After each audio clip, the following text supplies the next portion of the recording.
نقاش گوہر، میرا سوال ہے کہ دنیا میں شراب حرام، جنت میں حلال کیوں ہے؟ اور کچھ ولی اللہ نے بھی شراب کیوں پی؟ آپ اس کی وضاحت کر دیں۔ دراصل یہ بات ایک غلط فہمی کی بنیاد پر ہے کہ جنت میں شراب ملے گی۔ جو لفظ وہاں پر استعمال ہوا ہے عربی زبان میں وہ ہے شراب طہورہ۔ اس کا معنی کیا ہے؟ پاک صاف پینے والی شے، کیونکہ لفظ شراب کا مطلب ہے پینا۔ اب چونکہ ہماری زبان اردو ہے اور اردو کا اپنا کوئی لفظ نہیں ہے، یا تو اردو کے اندر الفاظ عربی کے ہیں یا ٹرکش لینگویج کے ہیں یا فارسی کے ہیں، اور اب جیسے جیسے اردو زبان بولنے والے زمین کے طول و عرض میں بس رہے ہیں تو مختلف زبانوں کے الفاظ بھی شامل ہونا شروع ہو گئے ہیں۔ اب جیسے اسکول ہے، انگریزی زبان کا لفظ ہے لیکن اردو میں بھی اب مروج ہو گیا ہے۔ کراچی میں اسکول کہتے ہیں، پنجاب میں سکول کہتے ہیں، تو بہت سارے الفاظ دیگر زبانوں سے آ گئے ہیں، ہماری زبان کے وہ الفاظ نہیں ہیں۔ اسی طرح جو یہ لفظ ہے شراب طہورہ، طہورہ کہتے ہیں طاہر چیز کو، پاک چیز کو۔ آپ یہ نہ سمجھیں کہ یہاں پر جو بکارڈی اور ووڈکا ملتی ہے اللہ تعالیٰ نے وہی سب کچھ جنت میں رکھا ہو۔ اللہ نے صرف یہ فرمایا ہے کہ پینے کے لیے وہاں پر پاک صاف پینے والی اشیاء ہیں۔ یہ نہیں ہے کہ وہاں شراب ہوگی۔ جو چیز حرام ہے وہ حرام ہے، اور حرام کیوں ہے؟ یہ پینے سے شراب انسان کی عقل جو ہے وہ متاثر ہوتی ہے، غصہ کرنے سے بھی وہی حال ہو جاتا ہے، شہوت سے بھی وہی حال ہو جاتا ہے جو شراب سے ہوتا ہے۔ اگر آپ غصے میں ہوں تب بھی آپ کا دماغ کام کرنا چھوڑ دیتا ہے، اگر آپ کے اوپر شہوت طاری ہو تب بھی آپ کا دماغ کام کرنا چھوڑ دیتا ہے، یا آپ نے الکوہل پی ہوئی ہو تب بھی آپ کا دماغ کام کرنا چھوڑ دیتا ہے۔ تو یہ چیز ہم کو اللہ تعالیٰ نے شراب اس لیے ہم کو حرام کی، ہم اس کو شراب کہہ رہے ہیں، لیکن قرآن مجید میں اس کو شراب نہیں کہا گیا ہے۔ قرآن مجید میں اس کو کسی اور لفظ سے یاد کیا گیا ہے۔ قرآن مجید میں کہا گیا ہے نشے والی شے، جس سے نشہ طاری ہو جائے۔ تو یہ خیال غلط ہے کہ وہاں پر جس طرح یہاں شراب موجود ہے دنیا میں، اسی طرح کی وہاں پر نشے والی وہ نشے والی نہیں ہوں گی۔ ان کے بارے میں ہے کہ وہ پاک اور طاہر پینے والی اشیاء ہوں گی جو میسر ہوں گی۔ جیسے اب وہاں پر سیب ہے، انگور ہیں، تو یہ انگور اور سیب ہوں گے تو انہی کا عرق ہوگا جس کو شراب طہورہ کہا گیا ہے۔ ہمارے ایک قوال گزرے ہیں، عزیز میاں قوال، کراچی یونیورسٹی میں وہ فلسفے کے استاد تھے۔ عزیز میاں قوال جو تھے فلسفہ پڑھاتے تھے کراچی یونیورسٹی۔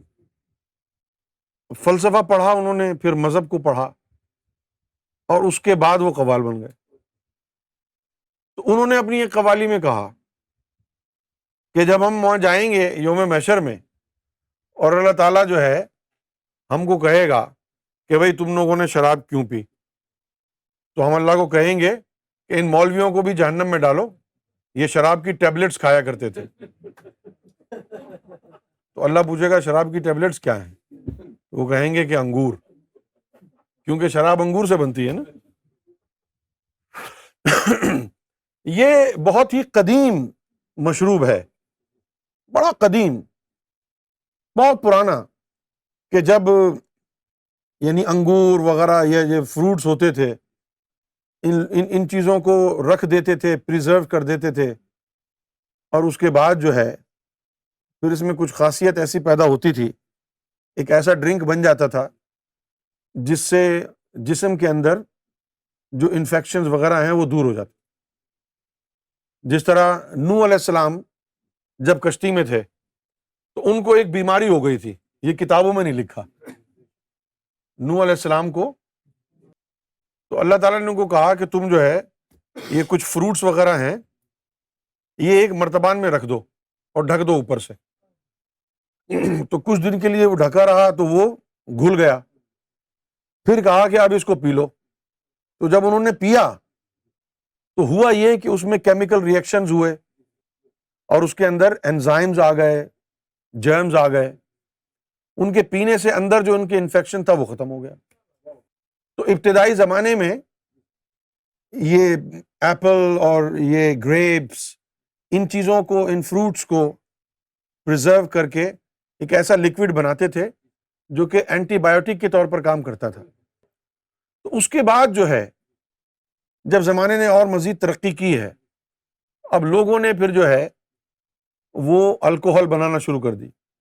یہ اسپرٹ جو ہوتی ہے نا، یہ وہی اسپرٹ ہے کہ جو ہم سفیدی وغیرہ کرتے ہیں تو رنگ میں بھی ڈلتی ہے۔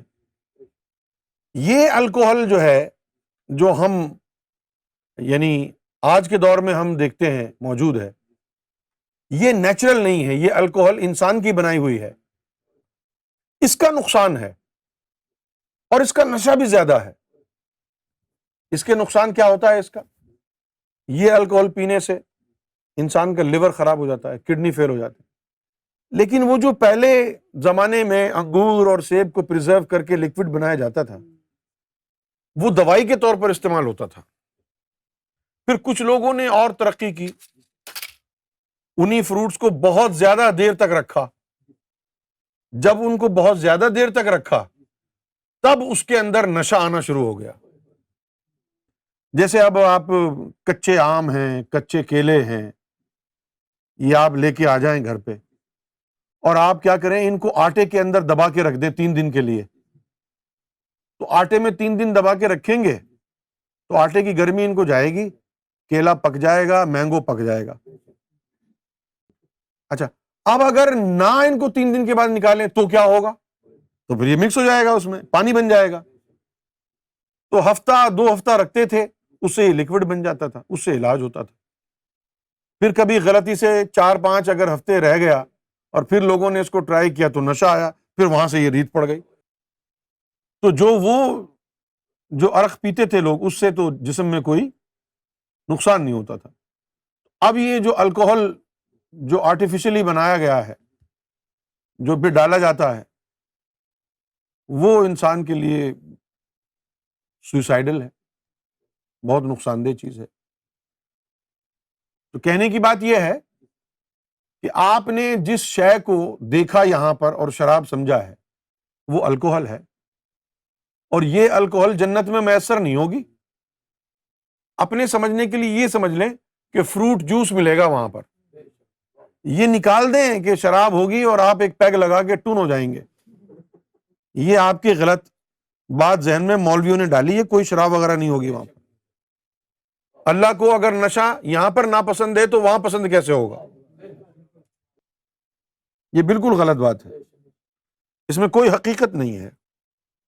پھر لوگ یہ بھی کہتے ہیں کہ ان کی حوروں کی جو ہے گردنیں سرائیوں کی مانند ہوں گی، اور وہ کچھ پئیں گی تو وہ پانی نظر آئے گا، یعنی ان کی باڈی لگتا ہے کہ ٹرانسپیرنٹ ہوگی۔ اگر ٹرانسپیرنٹ باڈی یہاں بنا دی جائے تو کتنی اچھی لگے گی؟ لگے گی؟ گردے، جگر، دل، نسیں نظر آ رہی ہوں گی، وہ آدمی بجائے اس کو جپھی ڈالنے کے ڈر کے بھاگ جائے گا، یہ کون آ گیا؟ یہ کہی ہوئی باتیں ہیں۔ سرائی دار گردنیں ہوں گی، پانی پئیں گی تو صاف نظر آئے گا، اتنی بڑی بڑی ہوں گی اور یہ ہوگا، جیسے مولوی بیان کرتے ہیں گردنیں ان کی اتنی لمبی ہوں گی کہ 100 سال تک چلتے رہیں ختم نہیں ہوگی۔ تو وہ اتنی بڑی حور کیا کرے گا آدمی؟ حور کی بات کر رہے ہیں آپ، محلے کی بات کر رہے ہیں۔ چچا غالب سے بھی کسی نے پوچھا حور کے بارے میں، تو چچا غالب نے کہا کہ ایسی جنت کا کوئی کرے کیا جس میں حوریں ہوں 1000 برس کی، ہزاروں سال سے وہاں رہ رہی ہیں بیچاری وہ۔